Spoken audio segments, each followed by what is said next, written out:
Assalamualaikum warahmatullahi wabarakatuh.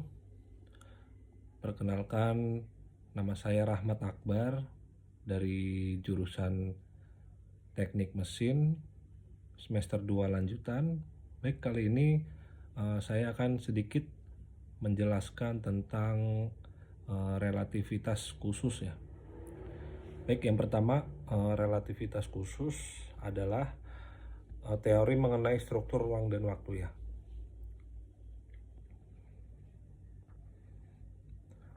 Dalam fisika, relativitas khusus, kerelatifan khusus atau kenisbian khusus juga dikenal sebagai teori relativitas khusus adalah teori fisika mengenai hubungan antara ruang dan waktu yang diterbitkan pada 1905 oleh Albert Einstein sendiri. Albert Einstein memberikan dua postulat. Yang pertama, hukum-hukum fisika berlaku invarian, bentuk yang sama atau bentuk yang sama. Dalam semua kerangka acuan inersia, kerangka acuan tidak mengalami percepatan dan laju cahaya dalam vakum bernilai sama untuk semua pengamat, tanpa perlu memperhatikan gerakan cahaya maupun pengamat.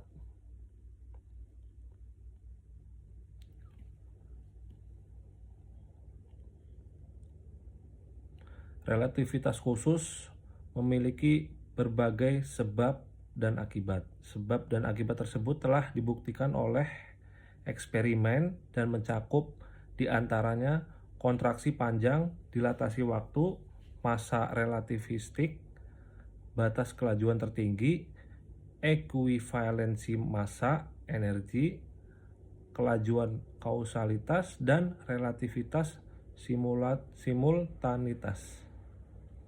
Salah satu dampak relativitas khusus adalah tergantinya pemikiran bahwa waktu bersifat mutlak dengan pemikiran bahwa waktu bergantung pada kerangka acuan dan posisi.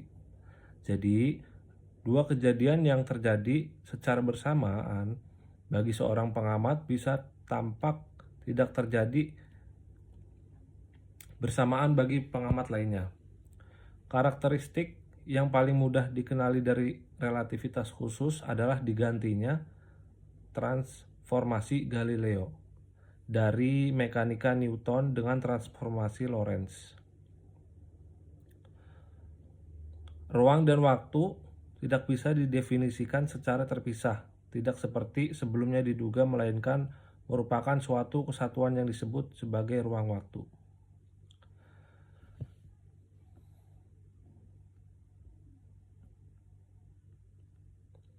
Selanjutnya, relativitas khusus dalam ruang waktu Minkowski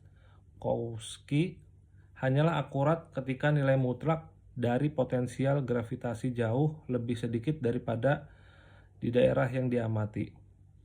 Dalam medan gravitasi yang kuat harus digunakan relativitas umum. Relativitas umum menjadi relativitas khusus pada batasan medan lemah. Pada skala yang sangat kecil seperti panjang Planck dan lebih rendah, efek kuantum harus dipertimbangkan sehingga menghasilkan gravitasi kuantum.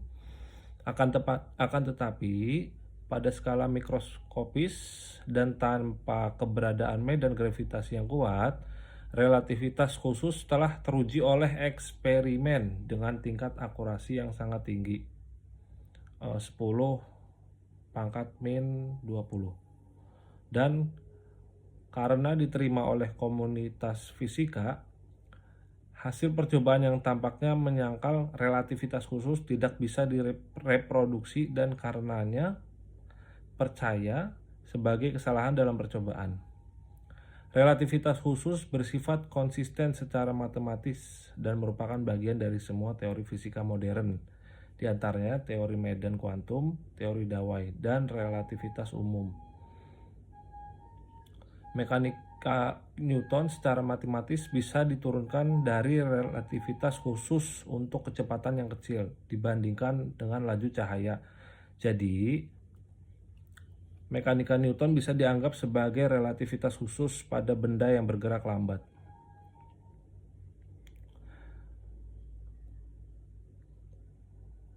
Selanjutnya beberapa eksperimen sebelum makalah tahun 1905, Einstein sekarang ditafsirkan sebagai bukti relativitas.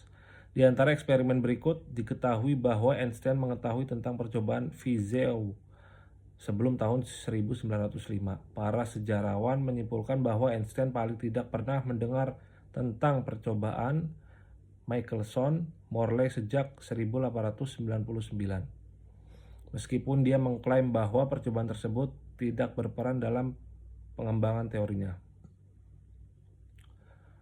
Percobaan Fizeau diulangi oleh Michelson dan Morley pada tahun 1886 menghitung laju cahaya dalam media yang bergerak dan hasil yang konsisten dengan penambahan relativistik kecepatan yang sejajar.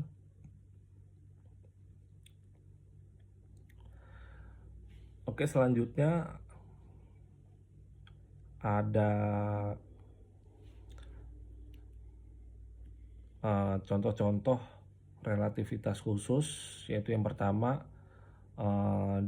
dilatasi waktu, yang kedua kontraksi panjang, yang ketiga massa relativistik, yang keempat momentum relativistik, yang ketiga energi relativistik.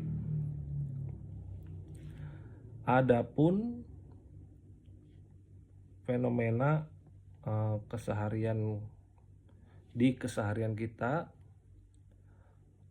yaitu salah satunya ada GPS. Teori relativitas berdampak pada pengembangan GPS yang akurat untuk menunjukkan jarak dan perkiraan waktu. Yang kedua ada TV analog. Yang ketiga ada teori Big Bang. Yang keempat ada lubang hitam atau black hole.